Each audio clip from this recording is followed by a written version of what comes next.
Well, that's not even. I mean, there might be 10,000 children just in the ministry's care. What about the justice care? What about the fact that these children in care, that out of these 10,000 children in care, how many of them literally should be separated from their parents? Because separating a child from their parent without good enough reason is so wrong and causes so much damage, emotional damage, to a child that sometimes is irreparable. You know, leading to drug addiction, alcoholism, violence, suicide, homelessness, a life of poverty, a life without connection to family, which is the most important thing we have on this earth. That's true. And that's what the natives have gone through. And they're just trying to repair that now. Yeah, I've met people whose grandparents and parents were products of residential school, and then they've been apprehended, and their children. I've met people, 4 generations of Aboriginals apprehended. And the thing is, in Ted Hughes' report, I think it was 2006, I'm not sure though, in his report, like he says, you know, they may have stopped putting Aboriginal children in residential homes, but when the residential schools closed down, all of a sudden there was an influx in the amount of Aboriginal children being put in foster care.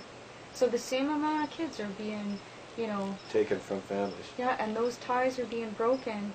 And the result is alcoholism, drug addiction, homelessness, suicides. Lack of hope, which leads to all kinds of things. And I mean, and the if you've ever been in a foster home, when you have children of your own, the Ministry of Children and Families uses that against you, the fact that you were in their care at one time. No, that's and right. So you have to argue that. So now, if they're trying to take a parental role, shouldn't they be producing healthy children?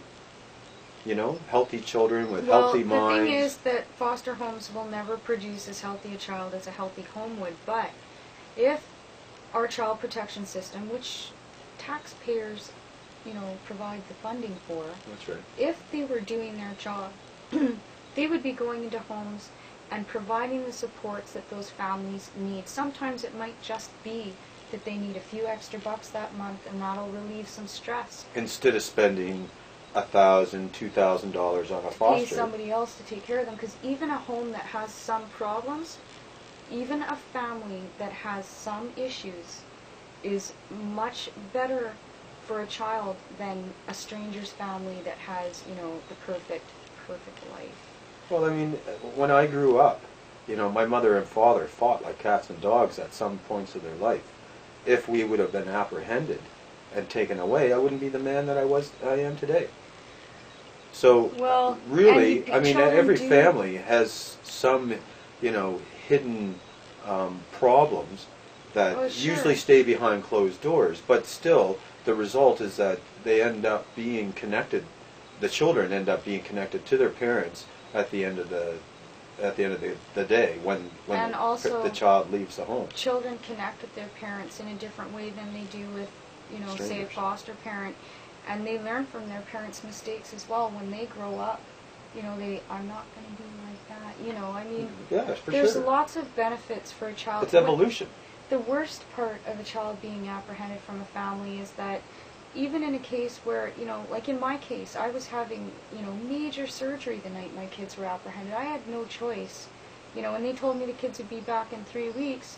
But after that it was, you know, that was 4 years ago and I haven't got them back yet. But in the beginning it was, you can only see them with a supervisor present, you know, and it was once a week for an hour. Yeah, but that was due to your doctor, who was trying to cover up her mistake. What I'm saying, Alvin, is about the bond that was lost. But never mind. Because the important thing is that children turn 19 and they're not bonded to anybody. You know, they don't have a good solid grounding on who they are. Yeah, but is that not a good clone? You know, because that's exactly what they're trying to do. A good clone? They're trying to clone. Well, Colleen, they're trying to... No, I'm saying the kid comes out at 19. At 19 and now has, what can I say, See, this is a social worker's education. Because the social worker steers the child this way and that way. Stop talking and I'll finish the point. Okay. And then the 19-year-old comes out and, whatever, they might have given them a few courses or, helped them through alternative school because that's best or whatever, right? I mean, I've heard so many stories that I hear these, repeated patterns. Anyways, the kid comes out at 19 with a half-assed education. And or no education at all. They don't know their family because, if they've been, lost their connection with their parents, chances are they don't know any of their family. And they come out and they're on welfare and they don't know how to budget properly because they've never had any money of their own. And all of a sudden, they're getting kicked out of their very first apartment and they don't have anyone to call and say, can I spend the night on your couch? Well, wouldn't a foster parent take them back? Oh, they don't get paid. They're not allowed to if they don't get paid. It would not be appropriate for us to take you back in. This is because I do know of a child that was 16 who called up her ex-foster mother and asked if she could spend the night there because she was troubled by what was going on in the home. And the foster mother said she couldn't do that, whereas a parent would never turn away a child in need. That's right. It has nothing to do with money. Well, it does in this society. In the foster care. In the world of child protection workers, it's all about money. Yeah.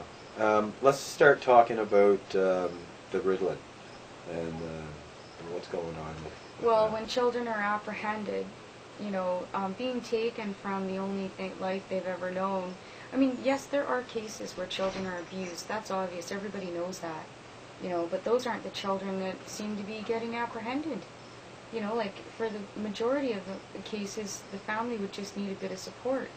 It's not But a child who's just been apprehended... They get taken away, and they don't know what's going on. They get anxious, they get scared, it leads to depression, and they end up on drugs. There's two reasons. One, the Ministry of Children and Families gets more funding for each child that's deemed having a mental illness. And two, they don't want to deal with the child's behavioral problems that result from not having the nurturing contact that they would have with their parents. That anxiety, the sleeplessness, the acting out in school, the dropping out of school, the getting pregnant, the trying drugs. They don't want to deal with that, so they just drug them. They don't want... They encourage... Oh, by the way, folks, 65% of all children in foster care here in BC are diagnosed with a mental disorder. And like Colleen just said, they get more money, more funding from the federal government and from the provincial government for children who are on Ritalin. That's true. Yeah. So now we're going to have, let's say if there are 10,000 children in care, and there are this year, 6,500 of those children will be dependent on a Ritalin-based drug. And probably after their release from foster care will have some sort of withdrawal because they won't have a foster parent or a social worker telling them to take their drugs at certain times of the day. And what would this lead to? Suicide. Because this is, these are bad drugs. That's only one of the reasons. I mean, after they leave foster care, they're still going to have access to the Ritalin if they're on welfare. But if they're not on welfare, if they end up on the street or, working some, job that pays very little, they won't be able to afford the Ritalin. And the other problem that causes, and there's a high rate of suicide after leaving foster care. Like, I think in the last 10 years, 21% of the children that left foster care killed themselves. And one of the reasons for that, a huge reason for that, is losing their bond and attachments to their family. They have no one. I mean, friends are friends, and, foster parents are foster parents that are being paid to look after you, but there's nothing like the relationship that you have, that you develop over time with your parents. And not having that, going out into the world alone, is probably one of the biggest reasons for those suicides. Having no family.